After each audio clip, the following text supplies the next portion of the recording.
All right, where'd we leave off before? So in the previous video, we left off with we had lag. It seemed like the 1.01 AR turbine housing was causing us to lose boost response. It was requiring more load, more RPM in order to get into boost, especially trying to foot brake the car, holding our foot on the brake and building up boost. And let's kind of describe what that is, and how things are working. So the exhaust is what's driving the turbo, and it's not only the amount of volume of exhaust, it's all the exhaust velocity, but it's also the heat. The heat from the exhaust is actually getting the turbo spinning quickly.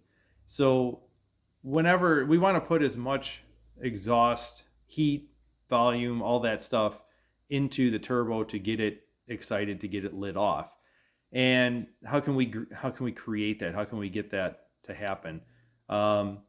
So the engine has to be under a load. When you get an engine under a load, the higher the load is, the higher your exhaust gas temperatures are going to be, and that's going to get the turbo going. So we want to have a load on the engine. We want to have good exhaust velocity going, things of that nature. So once we get those things going, we got the turbo can spool up. Now, how can we create that? How can we get rid of this lag? There's many different ways of trying to reduce the lag, especially when you have a turbo that's rather large for the engine. There's all kinds of different things that, some of them are theories, some of them maybe actually do work. You have people stating that maybe more exhaust duration on the camshaft will leave the exhaust valve open longer, so we can get more of that exhaust energy into the turbo. Some of it might be, some people think having more overlap on the camshaft so that you can actually get some of the boost pressure to go through from the intake and then right out the exhaust valve, and to drive the turbo that way with more overlap. I find that a little bit, it depends on how small, I shouldn't say that. It depends on how big the exhaust side of the turbo is, and how much, how less of back pressure you have. Because I would think that if the back pressure is high and you put a big overlap cam in there, I've stated this before, your back pressure is so much higher in the exhaust, you're going to leave exhaust in the cylinder. So your scavenging effect is kind of negated, because that intake pressure coming in can't go out the exhaust if the exhaust is at a higher pressure. So it depends on the turbo. Maybe that would work. A big turbo, you got low back pressure. Yeah, maybe more overlap would help. Another thing is, well, just a bigger engine altogether, obviously. More cubic inches would definitely drive more exhaust energy through it.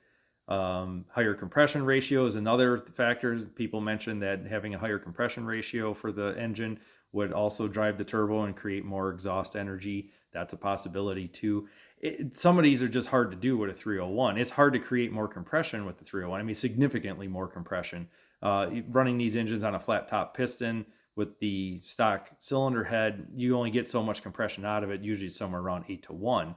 Adding stroke to it, yeah, but that's more cubic inch, but that would increase the compression, and also create more cubic inch, would create more exhaust energy. A big thing that you see a lot with guys with large turbos is they'll add nitrous. They'll actually try to spool up on small shots of nitrous, because that creates a lot more exhaust energy and gets things really going. I've seen it lots of people using it on big turbos, or even in high altitude situations, where they'll spray some nitrous in there just to get the turbo lit off. I don't want to be putting nitrous on it. But there's all these different theories, all these different things. Some people actually go into the tune. If you retard the ignition timing, you're creating the burn much later in the cycle, which sometimes the fuel is continuing to burn through the exhaust valve. Well, now you're getting a lot of heat and a lot of energy into the exhaust side of things. That could get the turbo going. That's a possibility. I could look into doing that, trying to add some, or trying to subtract some timing at that point. You see guys putting two-step rev limiters with a trans brake. Well, a trans brake will definitely put a big load on the engine. That'll get a lot of exhaust gas temperatures going. You could retard the timing at the same time too. If you're on a two-step rev limiter where you're actually holding in your creating misfires to hold the engine back to a specific RPM, well, that's going to put a lot of fuel. If you're doing your rev limiting through the ignition side of things, to where you're cutting cylinders out, trying to maintain 2,500, 3,000 RPM, whatever it's set to, you're creating all these random misfires and putting a bunch of fuel into the exhaust. Well, as flames are traveling and whatnot, or you're reigniting that cylinder again, you might start burning some of that fuel in the exhaust. That'll get the turbo, going pretty good. So there's all these different things to be, trying and experimenting and whatnot. So how did I go about trying to make this better? I didn't totally fix it, but I did make it better. So we had the 1.3 back pressure ratio with the 101 housing. With the stock housing, we were at like 1.75. I went and purchased a 0.83 turbine housing, which is very close to the stock size, but it's almost identical to my 101 housing. So it still has the 3-inch downpipe with a V-band clamp. It still has the V-band clamp inlet. It was basically just a bolt-on. So I took off the 101 housing. I put the 0.83 housing, which looks identical. The only difference being from a stock one, besides the 3-inch downpipe, was, again, there's no internal wastegate on this one. Bolted that on, did some testing with it, and also did some data logs, and it seems to have worked better. Some of the boost response came back. So I'm going to show you the data logs from the 0.83 housing that I have, and kind of go over what I found, and maybe even some other ideas that I have that might make it better. But let's dive into that first, and we'll go over the data logs. I'll try to keep it short and not so boring, but definitely let's take a look at that. I brought up the 101 AR data log now. As stated before in the previous video, this was a hit that I did on the street, doing a recording or a data log of it, of the sensors. Green line is the throttle position sensor. The red line is RPM, and then we have the blue being the boost, and then this, I don't know what you want to call this darker green as being the back pressure. Now, the more I study this data log, the more I don't like it. I think what actually happened here, there was issues trying to hold the tires from spinning with the brakes to actually try to build boost. I initially hit the throttle and then started coming down in the throttle, then started to ramp back in, and I think what happened here is the tires started to spin. And when I let off the brake and floored the throttle, tire spin came in really fast. You see this big ramp up in RPM on the red line. I shifted second gear. This is probably why I let off the throttle. I mean, we started out at 79% throttle, pretty steady. Gas pedal was probably on the floor.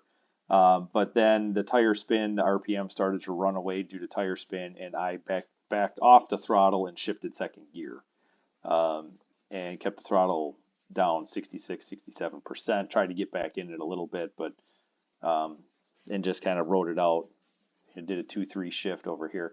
So got some data as far as back pressure, which is what I wanted, but it just felt really lazy. It felt like there was just a ton of lag. You can see right before I was ready to take off, I wasn't even making any boost yet. I was still in vacuum. So that's why it felt laggy. 24% throttle, 2,500 RPM. I'm still not making any boost.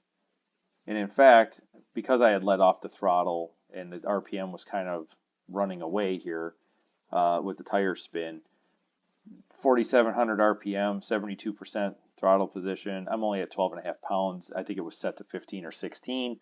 So it wasn't even full boost. Obviously, there was just not a good data log. One of the things I wanted to note also is because I did a comparison, there is a way to do a comparison file with this. And in fact, let's just show that real quick. So I can come in and compare one of my other data logs. So let's look at the stock AR. So I'll need to use the arrow keys here, and we're gonna actually move over the data and get it aligned where we want. Let me do that real quick. So this dashed line hit that I'm moving, this was a drag strip pass with the stock turbine housing. And I'll try, there's a couple areas that I can align it. Let's zoom in on it real quick here. So usually I like to start out by aligning the wide open throttle point. So you can see here, this is about where I went wide open throttle in both data logs. And you can see the throttle was probably opening a little bit more, 79 versus 84%. The bottom number is going to be my comparison file. The top number is my original data log file, which is my solid line. In this case, it's the 101 housing compared to the stock turbine housing. You can see here, this blue line is the boost line again, and I've got the boost scale turned on. So if we move the crosshair to the 0, this is 0 vacuum, 0 boost. Right about here, we're starting to make boost, which you got 0.1, we're at 0 basically, 2400 RPM, 29% throttle, and you can see as we're going, I didn't even leave yet. By the time I get to wide open throttle, I'm already at 12 with the old housing. Whereas compared to the 101 housing, it was 2.4. Granted, there's more RPM, but I think there's more RPM because the boost is coming on, so it's making the engine, want to gain in RPM. The other thing that I noticed on this, and again, why I think my initial data log for the 101 housing is really garbage in a way, really can't get much info off of it in comparison. Look at where I start getting into the throttle and trying to build boost with my foot on the brake versus where I go RPM, when I finally go wide open. I start here, we're gonna mark that, that's 70.6 seconds in the data log. If we come over here, 77.5, so it's about 7 seconds. I was holding the brake, giving it RPM. Look at my throttle. My throttle is staying in this 33-35% range, slowly bringing it in, but it compared to the other one where I dropped down and actually, let off the throttle, I stayed in it and stayed up for 7 seconds. Now, you compare that to this 101 housing. I started to get into the throttle, we'll mark it at 73 seconds. I didn't go wide open till 77 because we're on the same line there. That's only a 4-second time that I was trying to build boost with my foot on the brake. So I'm thinking that I really should be on the brake longer and actually trying to build boost, give it more time to try to build boost. So let's look at another one. I'm not liking the 101 data log, but at the same time, we know that it's a little delayed because of how big the exhaust housing was. So I'm going to do another one here. I'm going to do a comparison. I'm going to get rid of the comparison. Oh, I think it deleted all my data log, didn't it? Yeah, it did. Let's check the stock housing. Here's our stock housing. Well, this is pretty good, And then we're going to do a comparison. We're going to throw in the 0.83 turbine housing. Well, these are really close together, so it doesn't take much to align these, and they're actually pretty consistent as far as similarity. So looking at this now, I'm in it the same amount of time. It looks like I'm in it for that 7 seconds trying to build. Now, the 0.83 housing, I did it again. I got into the throttle and I backed off, and then I started to ramp it back in. I think this is costing me some time and some boost because you can see here we start building boost. The minute I bring the throttle up, all of a sudden the boost is starting to build. I'm already building boost before. Yes, it's because it's got a smaller turbine housing. This is the stock turbine housing, but I'm also on the throttle more consistent. I'm not trying to build boost at a lower throttle angle. You got to give it some air. You got to open the throttle blades to actually try to make some boost. But the interesting thing here is that let's look at when we go wide open throttle again. 84% versus 72. And if you look, RPM is a little bit up for the stock housing, probably because we're building more boost. We're at 10.2 pounds of boost versus 3.4 pounds of boost with the larger housing. So yeah, there's still some lag, but at least now we're kind of getting into some boost. But again, it could all be right here when my foot on the brake and trying to hold the car back and build boost. I think I just got to give it more time and keep the throttle angle open. I mean, it looks like we don't have wheel spin again. We're really close to the shift point and everything. So I think there's something there, but we'll get back to that. So what I want to look at, I'm going to turn off TPS. I'm going to turn off RPM. Look at my back pressure. The back pressure dashed line, this is the 0.83 housing 3-inch downpipe versus stock. We're definitely lower on the back pressure. Boost pressure looks to be very similar. In fact, I think the 0.83 housing, I didn't have as much boost compared to the stock housing. The stock housing, I was more at 17. It looks like with the 0.83 housing, I'm at 16. But looking over the numbers, kind of getting the averages again, let's see where we're at on the pressure ratio and doing the math for that. Looking it over, I would say this is probably back pressure somewhere around 25, 24 and a half, 25. And I would say the boost pressure was probably on average about 16. So even if we say 25 on a 16, yeah, 1.56 somewhere, it's probably somewhere close to 1.5 on the pressure ratio, which is right in the middle of where I was between the stock one and the 101 housing. 101 was 1.3 pressure ratio, and the stock housing was 1.75. So we kind of compromised, we found a happy medium between there. We're getting some boost response back, but we're still not as restrictive as the stock turbine housing. So there was definitely a benefit going with the 0.83. The 101, like I said, it probably, the pressure ratio being so much lower helps it breathe on the top end, but I think the trade-off was losing that boost response on the front side. So I think going back to, looking at building up boost with my foot on the brake in this area, definitely need to make a modification to how I stage the car and drive the car. If I can duplicate what I did with the stock housing, duplicate that build up with my foot on the brake before going wide open throttle, I wonder what this boost curve would end up looking like, how the car would react. Because I've always said, racing the car with the 0.83 housing, it was lazy leaving the starting line. But is it because I just didn't give it enough time to get the boost going? So the next step is I'm going back to the track with the 0.83 housing, and I'm going to practice my staging and letting it build more boost, trying to get it to leave on boost like I did with the stock housing and see what the car will do. So I think that's the next thing. Let's go back to the track and see what happens.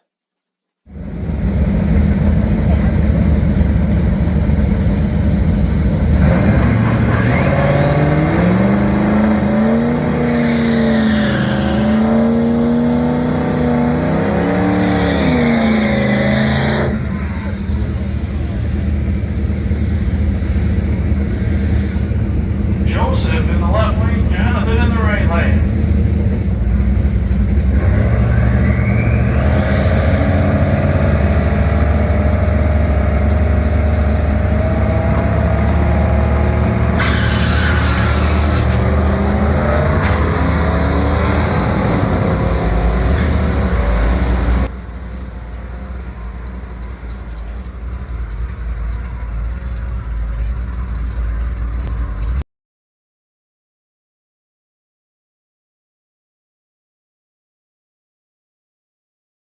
That just happened. So yeah, that was completely unexpected. Did not expect the car to go that fast. it was a good day to race. Weather was cold, 54 degrees, humidity was down. I knew the car was going to make power. Um, right when we drove the car there and got teched in and everything, about 6 p.m. or so, it first pass, it went 12:53. And I was like, oh boy. Did some bracket racing that day.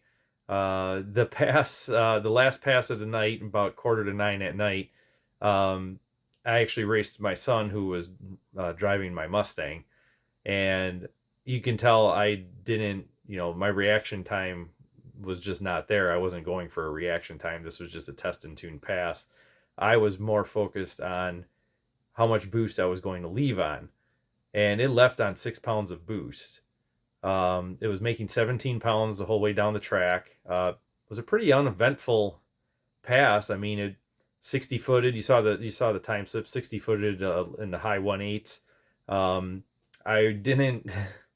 It just, I don't know. It just made its normal pass. But what I had noticed was when I got to the finish line, right at the stripe, the RPM was very high, higher than normal, and it actually tagged the rev limiter. I have the rev limiter set to 5,200 RPM, and just as I crossed the finish line, it popped twice, and I was like, "That's odd. I never hit the rev limiter. I mean, I get close, but I never hit the rev limiter right at the finish line." And usually, that's an indicator that your mile an hour is up there. If the tachometer is starting to push higher and higher at the finish line, you are usually doing pretty good on a mile an hour. It scared me because right after it hit the rev limiter real quick, I was already starting to slow down, but then I heard a noise. It was very odd noise. It had this like whirring noise to it that was dwindling down as I was slowing the engine down, slowing the car down. So I shut the engine off and coasted to the return road. And I had oil pressure and everything before I shut it down. So when I threw the hood open right away and saw that the hitting the rev limiter and making the engine pop like that had actually blown off my flexible intake hose going to my air hat on the throttle body, and it was rubbing the belt on the alternator. So popped that back on and fired it back up, ran great, went to the ET shack, and friends and family are sitting there waiting for me with not much of an expression on their face, and I was like, it was probably another 1250 or whatever, and no, the 1246 at 109, and I'm like, that's why it hit the rev limiter. The 109 mile an hour put me right at about 5200 RPM. So just absolutely shocked, thrilled that it actually went that fast. I mean, it's just amazing. I mean, drove the car home then.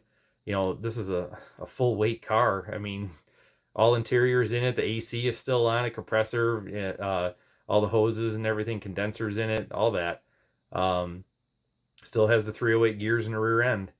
Yeah, the tire's a little bit shorter than stock, by about an inch, but definitely need a taller tire if we're going to keep doing this. Just to get a little more, stretch out the gear a little bit more. But I didn't data log it. When I do a data log, I have to have the laptop in the car, and by plugging in the laptop, I have to unplug my handheld screen that's in front of me on the dashboard. And I like having that when I'm making drag strip passes because I can monitor my air fuel ratio. I can monitor how much boost it's making. So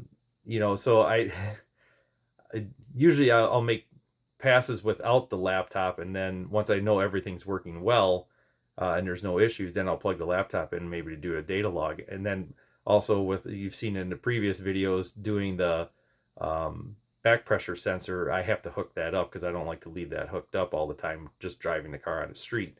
So it didn't get data logged, not a big deal. It left on 6 pounds of boost. It was 17 pounds the whole way down the track, and great cool air. No traction issues on that launch. It was just amazing. I'm thrilled. The car's doing extremely well. Drove it home, no problems. It's just amazing. I don't even know where to go from here, but that's going to do it for this video. I hope you enjoyed it. I hope you're I'm over the moon about it. It's great way to end the season. I mean, winter time's coming up here. and we're not going to be racing too much longer here in Wisconsin, but we'll have something for you next time. So thanks a lot for watching. Be sure to like, subscribe, share, all that stuff, and we'll see you next time.